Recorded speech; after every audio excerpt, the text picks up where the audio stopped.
Hello दोस्तों, स्वागत है आपका हमारे यूट्यूब चैनल सम्राट एजुकेशन में। दोस्तों, आज की इस वीडियो में आप लोगों को बीएससी एग्रीकल्चर फोर्थ सेमेस्टर के एक विषय crop production technology second Rabi crop का एक इम्पॉर्टेंट टॉपिक बताने वाला हूं। पल्सेस के बारे में, दाल के बारे में। इससे पहले हम लोगों ने अनाज के बारे में पढ़ लिया है। अब हम लोग पढ़ेंगे दाल के बारे में। तो सबसे पहले दाल का इंट्रोडक्शन जो उसको पढ़ लेते हैं। तो देश में दालों का वर्तमान उत्पादन 19 मिलियन टन है। इसमें अपने भारत देश में 19 मिलियन टन दाल का उत्पादन होता है, लेकिन जो घरेलू आवश्यकता है वो 21 मिलियन टन से कम है, लगभग 20 मिलियन टन है। दालों में यह कमी मुख्य रूप से पिछले दशक सन 1999 से 2009 के दौरान उन्नत किस्मों और प्रौद्योगिकी के खराब प्रसार, अचानक जलवायु परिवर्तन, जटिल रोग, कीट सिंड्रोम, नए जीवों के उद्भव और प्रमुख प्रजातियों के कारण उत्पादन में लगभग ठहराव के कारण है। तो दोस्तों, क्या बताया जा रहा है कि देश में इस समय दालों का जो उत्पादन है लगभग 19 मिलियन टन है, जबकि घरेलू जो खपत है वह 21 मिलियन टन है, लगभग 20 मिलियन टन है। दालों में यह कमी मुख्य रूप से 2009 से 1999 के बीच में आई थी। क्योंकि दोस्तों उस दौरान उन्नत किस्म और प्रौद्योगिकी के खराब प्रसार के कारण हुआ था ऐसा। अचानक जलवायु में परिवर्तन हो जाने के कारण ऐसा हुआ था। तो अब दोस्तों, मांग आपूर्ति के अंतर को कम करने के लिए देश हर साल 2 से 3 मिलियन टन दालों का आयात करता है। दूसरे देश से दोस्तों 2 से 3 मिलियन टन दाल लेता है भारत। आत्मनिर्भरता सुनिश्चित करने के लिए वर्ष 2050 तक देश में दालों की आवश्यकता 39 मिलियन टन होने का अनुमान लगाया जा रहा है, जिसके लिए 2.2% की वृद्धि दर आवश्यक है।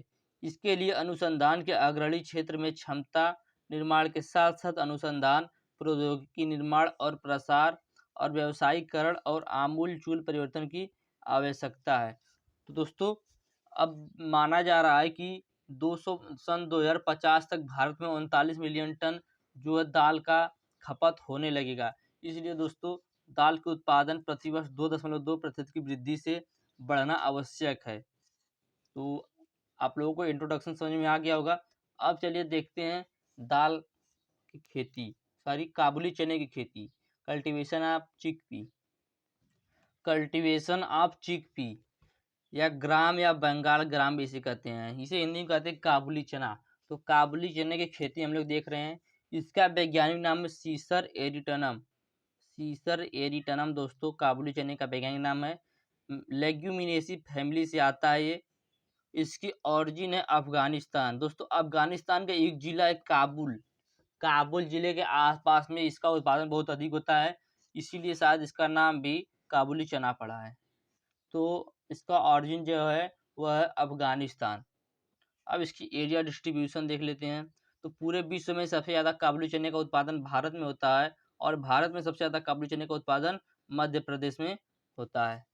तो आप लोग इतना समझ गए होंगे कि इसका वैज्ञानिक नाम है सीसर एरिटनम, लेग्यूमिनेसी फैमिली से आता है, इसका ओरिजिन है अफगानिस्तान। और इसका एरिया डिस्ट्रीब्यूशन की बात करें तो पूरे विश्व में सबसे ज़्यादा काबुली चने का उत्पादन भारत में होता है, और भारत में सबसे ज़्यादा चने का उत्पादन मध्य प्रदेश में होता है। अब देखेंगे इसका इकोनॉमिक इम्पोर्टेंस।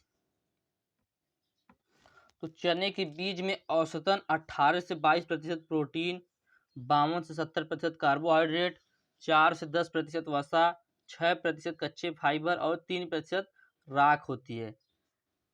चने के बीज में औसतन 18 से 22% तक प्रोटीन पाया जाता है, 52 से 70% कार्बोहाइड्रेट, 4 से 10% वसा, 6% कच्चे फाइबर और 3% राख होती है। बीज फास्फोरस और कैल्शियम, मैग्नीशियम, लोहा और जस्ता के रूप में खनिज सामग्री से भरपूर होता है। इसकी पत्तियों में मैलिक और ऑक्जेलिक एसिड होता है। जो चने की पत्तियां होती हैं इसमें मैलिक और ऑक्जेलिक एसिड पाया जाता है, जो पेट दर्द की बीमारियों के लिए बहुत उपयोगी होता है। चना सबसे अच्छा रक्त शोधक होता है। इसका उपयोग मानव उपभोग के साथ साथ पशुओं को खिलाने के लिए भी किया जाता है। चना सबसे अच्छा रक्त शोधक होता है। इसका उपयोग मानव के उपयोग के साथ साथ पशुओं को खिलाने के लिए भी किया जाता है। तो आप लोगों ने इतना क्या देखा कि चने के बीज में औसतन 18 से 22% प्रोटीन, 52 से 70% कार्बोहाइड्रेट, 4 से 10% वसा, 6% कच्चे फाइबर, 3% राख होती है। बीज फास्फोरस, कैल्शियम, मैग्नीशियम, लोहा और जस्ता के रूप में खनिज सामग्री से भरपूर होता है। इसकी पत्तियों में मैलिक ऑक्जेलिक एसिड पाई जाती है। दोस्तों, जब इसकी निपिंग करते हैं, उसके ऊपर से जब तोड़ के खा जाते हैं या उसका तोड़कर साग भी बनता है, पत्ते के ऊपर की जो भाग होता है उसे निपिंग कहते हैं। तो वही बताया जा रहा है कि इसकी पत्तियों में मैलिक और ऑक्जेलिक एसिड होता है जो पेट की बीमारियों के लिए बहुत उपयोगी होता है। चना सबसे अच्छा रक्त शोधक होता है। इसका उपयोग मानव उपयोग के साथ साथ पशुओं को खिलाने के लिए भी किया जाता है। अब आगे देखते हैं। चने का ज़्यादातर खपत साबुत बीज या दाल के आटे, बेसन के रूप में किया जाता है। दोस्तों, चने का ज़्यादातर जो खपत होता है वह सब लोग चने को भिगा कर खाते हैं। तो वही बताया जा रहा है कि चने का ज़्यादातर खपत साबुत बीज मतलब दोस्तों खड़े चने को ही सब लोग भिगा कर खाते हैं, या दाल के आटे के रूप में मतलब बेसन के रूप में भी चने को खाया जाता है। चना पशुओं के लिए उत्तम चारा होता है। चने के आटे का इस्तेमाल कई तरह की मिठाइयाँ और व्यंजन बनाने के लिए भी किया जाता है। तो इसका उपयोग मानव उपयोग के साथ साथ पशुओं को खिलाने के लिए किया जाता है। चने का ज़्यादातर खपत साबुत बीज या दाल के आटे के रूप में किया जाता है।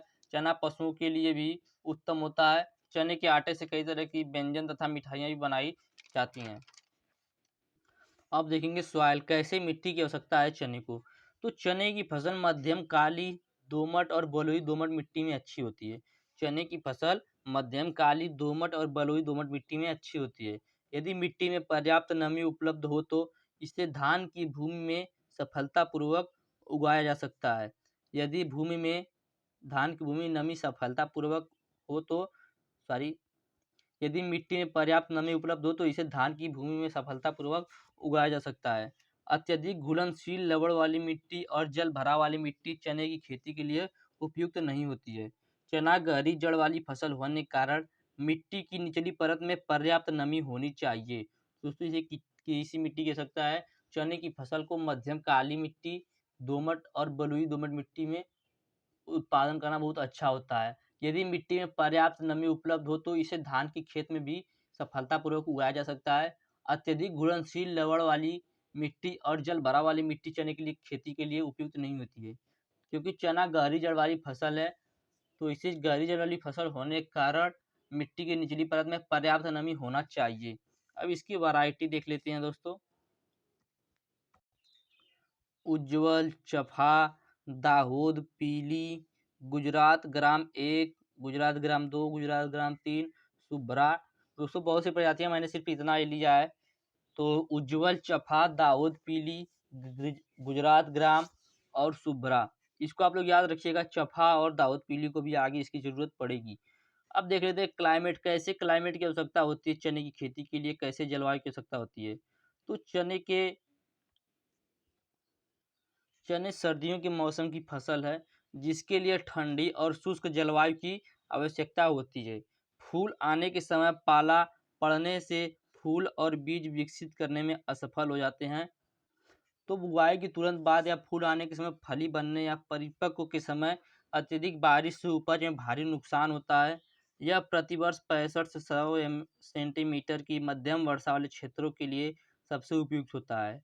देर से बोई गई फसल पर गर्मी के मौसम का प्रतिकूल प्रभाव पड़ता है, जिससे फसल जल्दी पकती है और उपज कम हो जाता है। तो इसे कैसे क्लाइमेट की हो सकता है, कैसे जलवायु की। तो चना सर्दियों के मौसम की फसल है, जिसके लिए ठंडी और शुष्क जलवायु की आवश्यकता होती है।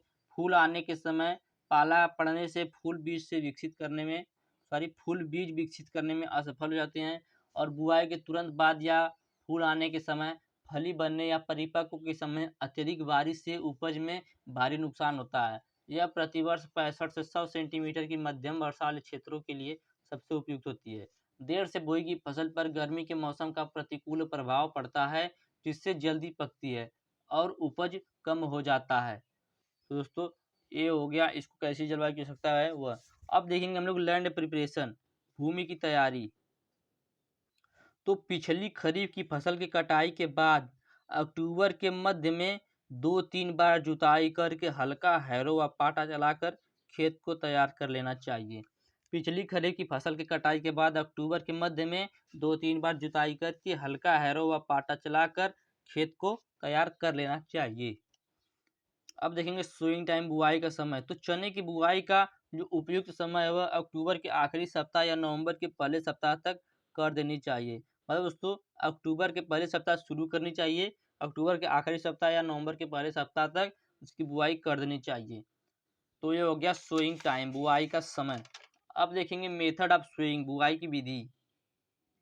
अच्छी उपज प्राप्त करने के लिए चने को लगभग 10 सेंटीमीटर गहरी भूमि में बुआई की जानी चाहिए। इससे दोस्तों सीड ड्रिल विधि द्वारा बुआई की जाती है इसकी। जब तक इसे संरक्षित नमी में उगाया जाता है जब इसे संरक्षित नमी में उगाया जाता है, यदि इसे सिंचित फसल के रूप में लिया जाए तो 5 सेंटीमीटर गहराई उपयुक्त होगी। तो चने की बुआई सीड ड्रिल विधि से की जाती है। इसकी बुआई दोस्तों 10 सेंटीमीटर गहरे भूमि में की जानी चाहिए। यदि सिंचित फसल के रूप में इसका बुआई की जाए तो 5 सेंटीमीटर गहराई भी उपयुक्त होगी। तो ये हो गया मेथड ऑफ सोइंग। अब देखेंगे स्पेसिंग, स्पेस कितना होना चाहिए। तो चने की किस्म चफा दोस्तों, जो कि वैरायटी थी, हमने आप लोग को पीछे बताया था। तो चने की किस्म एक है चफा, उसको 30 बाई 10 सेंटीमीटर की दूरी रखते हुए बोना चाहिए।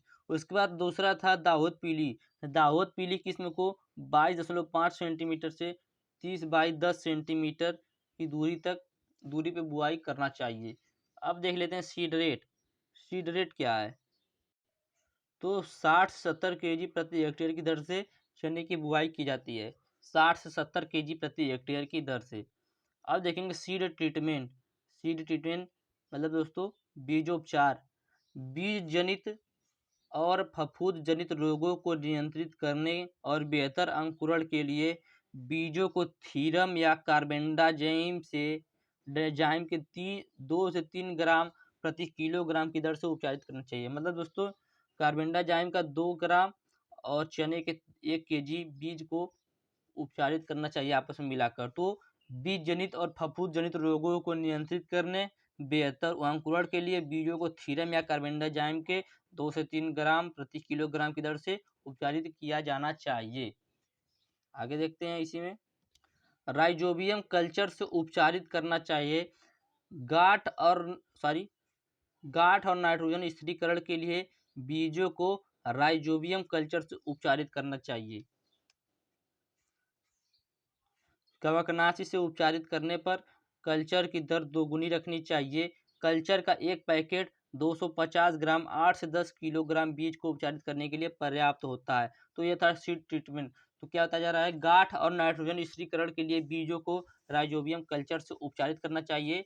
कवकनाशी से उपचारित करने पर कल्चर की दर दोगुनी रख देनी चाहिए। कल्चर का एक पैकेट 250 ग्राम का 8 से 10 किलोग्राम बीज को उपचारित करने के लिए पर्याप्त होता है। तो ये हो गया दोस्तों आपका सीड ट्रीटमेंट। अब देखेंगे मैन्योर एंड फर्टिलाइजर, खाद और उर्वरक। अच्छी पैदावार के लिए 20 kilo nitrogen, 40 kilo phosphorus, 20 kilo potash और 20 किलो सल्फर प्रति हेक्टेयर की दर से उपयोग करना चाहिए। तो एग्जाम पूछ सकता है कि काबुली चने की खेती के लिए कितनी खाद और उर्वरक की आवश्यकता होती है। तो अच्छी पैदावार के लिए 20 kilo nitrogen, 40 kilo phosphorus, 20 kilo potash, 20 kilo sulphur प्रति हेक्टेयर की दर से उपयोग करना चाहिए। इरिगेशन की बात करें, सिंचाई, तो देखते इसमें 3 सिंचाइयों की आवश्यकता पड़ती है। पहला 30 DAS, मतलब दोस्तों DAS का मतलब होता है डे आफ्टर सोइंग, मतलब बुआई के 30 दिन बाद। तो डे आफ्टर सोइंग होता है 30 DAS, दूसरा 50 से 60 DAS, तीसरा 60 से 65 DAS पर सिंचाई करनी चाहिए। यदि केवल 2 सिंचाई की सुविधा होती है तो पहली सिंचाई पुष्पन पर और दूसरी सिंचाई फली बनने की अवस्था पर कर देनी चाहिए। तो ये हो गया सिंचाई, इरिगेशन। अब दोस्तों हम लोग आगे देखेंगे हार्वेस्टिंग। चने की कटाई कब करनी चाहिए। जब पत्तियां लाल भूरे रंग की हो जाती हैं और झड़ना शुरू हो जाती हैं तो फसल कटाई के लिए तैयार हो जाती है। जब पत्तियां लाल भूरे रंग की हो जाती हैं और झड़ना शुरू हो जाती हैं तो फसल कटाई के लिए तैयार हो जाती है। पौधों को या तो हाथ से तोड़ा जाता है या तो दराती से काटा जाता है। पौधे लगभग 5 से 6 दिनों के लिए थ्रेसिंग फ्लोर पर धूप में सूखने देते हैं। इसके बाद पौधों को डंडे से पीट कर या बैलों के पैरों के नीचे रख कर मड़ाई की जाती है। तो इसकी कटाई कब करनी चाहिए, कैसे करनी चाहिए। जब पत्तियां लाल भूरे रंग की हो जाती हैं और झड़ना शुरू हो जाती हैं तो फसल की कटाई के लिए तैयार हो जाती हैं। पौधों को या तो हाथ से तोड़ा जाता है या दराती से काटा जाता है। पौधे लगभग 5 से 6 दिनों के लिए थ्रेसिंग फ्लोर पर धूप में सूखने देते हैं। इसके बाद पौधों को डंडों से पीटकर या बैलों के पैरों के नीचे रौंद कर मड़ाई की जाती है। इसके बाद होता है दोस्तों निपिंग। स्नीपिंग को बुआई के पहले बताना चाहिए था, लेकिन गलती से पीछे हो गया है, तो आप लोग मैनेज कर लीजिएगा। अत्यधिक वनस्पति वृद्धि को नियंत्रित करने के लिए बुआई के लगभग 30 से 40 दिनों के बाद शीर्ष कलियों को तोड़ने की आवश्यकता होती है। दोस्तों चने की जो ऊपर की जो दोस्तों एक लेयर निकलती है उसी को तोड़ लिया जाता है, उससे साग बनता है, उसी से बहुत लोग खाते भी हैं, अच्छा भी लगता है। तो उसी को बताया जा रहा है कि अत्यधिक वनस्पति वृद्धि को नियंत्रित करने के लिए बुआई के लगभग 30 से 40 दिनों बाद कलियों को तोड़ने की आवश्यकता होती है। काटने से शीर्ष वृद्धि रुक जाती है और पार्श्व श्रृंखलाओं को बढ़ावा मिलता है। इस प्रकार पौधे और अधिक जोरदार हो जाते हैं और अधिक फूल और फली पैदा करते हैं, जिससे उपज में वृद्धि होती है। तो ये हो गया निपिंग। निपिंग पूछ सकता है कि चने में निपिंग कैसे की जाती है और कब की जाती है। तो दोस्तों पूछ सकता है चने में निपिंग क्यों की जाती है, कब की जाती है और कैसे की जाती है। तो चने में निपिंग उसकी वृद्धि को नियंत्रित करने के लिए की जाती है, 30 से 40 दिनों के बाद की जाती है। और कैसे की जाती है, चनों को ऊपर की जो दोस्तों कलियां होती हैं उनको हाथों से तोड़ लिया जाता है। तो ऐसे चने की निपिंग की जाती है। यील्ड की बात करें तो दोस्तों सिंचित क्षेत्र में 1500 से 2000 केजी प्रति हेक्टेयर और असिंचित में 800 से 1000 प्रति हेक्टेयर की दर से उपज प्राप्त होता है। तो ये हो गया सिंचाई। अब मैं आप लोगों को पूरा लेक्चर के माध्यम से अगर बता देता हूँ। तो हम लोग पढ़ रहे हैं काबुली चने की खेती, कल्टीवेशन ऑफ चिकपी। इसका वैज्ञानिक नाम है सीसर एरिटनम, फैमिली है लेग्यूमिनेसी, ओरिजिन है अफगानिस्तान। एरिया डिस्ट्रीब्यूशन की बात करें तो विश्व में सबसे ज़्यादा काबुली चने का उत्पादन भारत में होता है। भारत में सबसे ज़्यादा काबुली चने का उत्पादन मध्य प्रदेश में होता है। इकोनॉमिक इंपॉर्टेंस की बात करें तो चने के बीज में औसतन 18 से 22% प्रोटीन, 52 से 70% कार्बोहाइड्रेट, 4 से 10% वसा, 6% कच्चे फाइबर और 3% राख होती है। बीज फास्फोरस, कैल्शियम, मैग्नीशियम, लोहा और जस्ता के रूप में खनिज सामग्री से भरपूर होता है। इसकी पत्तियों में मैलिक और ऑक्जेलिक एसिड होता है, जो पेट की बीमारियों के लिए बहुत उपयोगी होता है। चना सबसे अच्छा रक्त शोधक होता है। इसका उपयोग मानव भोग के साथ साथ पशुओं को खिलाने के लिए भी किया जाता है। चने का ज्यादातर खपत साबुत बीज या दाल के आटे के बेसन के रूप में किया जाता है। चना पशुओं के लिए उत्तम चारा होता है। चने के आटे का इस्तेमाल कई तरह की मिठाइयाँ या व्यंजन बनाने के लिए भी किया जाता है। तो ये हो गया इकोनॉमिक इम्पोर्टेंस। अब देखेंगे सॉइल। चने की फसल मध्यम काली दोमट और बलुई दोमट मिट्टी में अच्छी होती है। यदि मिट्टी में पर्याप्त नमी उपलब्ध हो तो इसे धान की भूमि में सफलतापूर्वक उगाया जा सकता है। अत्यधिक घुलनशील लवण वाली मिट्टी और जल भराव वाली मिट्टी चने की खेती के लिए उपयुक्त नहीं होती है। चना गहरी जड़ वाली फसल होने के कारण मिट्टी की निचली परत में पर्याप्त नमी होनी चाहिए। वैरायटी की बात करें तो उज्ज्वल, चफा, दाहोद पीली, गुजरात ग्राम 1, गुजरात ग्राम 2, गुजरात ग्राम 3, शुभ्रा आदि दोस्तों ये सब वैरायटियां हैं। क्लाइमेट की बात करें तो चना सर्दियों के मौसम की फसल है, जिसके लिए ठंडी और शुष्क जलवायु की आवश्यकता होती है। फूल आने के समय पाला पड़ने से फूल बीज विकसित करने में असफल हो जाते हैं। तो दोस्तों बुआई के तुरंत बाद फूल आने के समय, फली बनने या परिपक्व के समय यदि अत्यधिक बारिश हो जाएगी तो भी उपज में भारी नुकसान होता है। यह प्रतिवर्ष 65 से 100 सेंटीमीटर की मध्यम वर्षा वाले क्षेत्रों के लिए सबसे उपयुक्त होता है। देर से बोई गई फसल पर गर्मी के मौसम का प्रतिकूल प्रभाव पड़ता है, जिससे जल्दी पकती है और उपज कम हो जाता है। लैंड प्रिपरेशन, भूमि की तैयारी कैसे करेंगे। पिछली खरीफ की फसल की कटाई के बाद अक्टूबर के मध्य में 2 से 3 बार जुताई करके हल्का हैरो व पाटा चलाकर खेत को तैयार कर लेना चाहिए। बुआई के समय चने के बुआई के समय अक्टूबर के आखिरी सप्ताह या नवंबर के पहले सप्ताह तक कर देनी चाहिए। मतलब अक्टूबर के पहले सप्ताह से शुरू करनी चाहिए, नवंबर के पहले सप्ताह तक खत्म कर देनी चाहिए। बुआई की विधि की बात करें तो इसकी बुआई सीड ड्रिल विधि द्वारा की जाती है। इसकी बुआई 10 सेंटीमीटर गहरे भूमि में की जानी चाहिए। यदि सिंचित फसल की बुआई कर रहे हैं, यदि सिंचित स्थान है तो वहाँ पे 5 सेंटीमीटर गहराई भी उपयुक्त होगी। स्पेसिंग की बात करें तो चने की किस्म एक है चफा, उसको 30 बाई 10 सेंटीमीटर की दूरी रखते हुए बोना चाहिए। और दाहोद पीली किस्म को 22.5 से 30 सेंटीमीटर बाई 10 सेंटीमीटर की दूरी पर बुआई करना चाहिए। सीड रेट की बात करें तो 60-70 केजी प्रति हेक्टेयर की दर से बीज की आवश्यकता होती है। सीड ट्रीटमेंट की बात करें तो बीज जनित और फफूंद जनित रोगों को नियंत्रित और बेहतर अंकुरण के लिए बीजों को थीरम या कार्बेंडाजिम के 2 से 3 ग्राम प्रति किलोग्राम की दर से उपचारित करना चाहिए। गांठ और नाइट्रोजन स्थिरीकरण के लिए बीजों को राइजोबियम कल्चर से भी उपचारित करना चाहिए।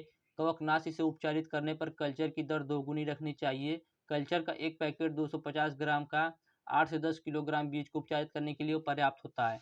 मैन्योर और फर्टिलाइजर की बात करें तो इसे 20 kilo nitrogen, 40 kilo phosphorus, 20 kilo potash और 20 किलो सल्फर की आवश्यकता होती है। सिंचाई की बात करें तो इसमें 3 सिंचाइयाँ होती है। पहली 30 डीएस, दूसरी 55 से 60 डीएस, तीसरी 60 से 65 डीएस। यदि केवल 2 सिंचाई की सुविधा हो तो पहली सिंचाई पुष्पन और दूसरी सिंचाई फली बनने की अवस्था पर करनी चाहिए।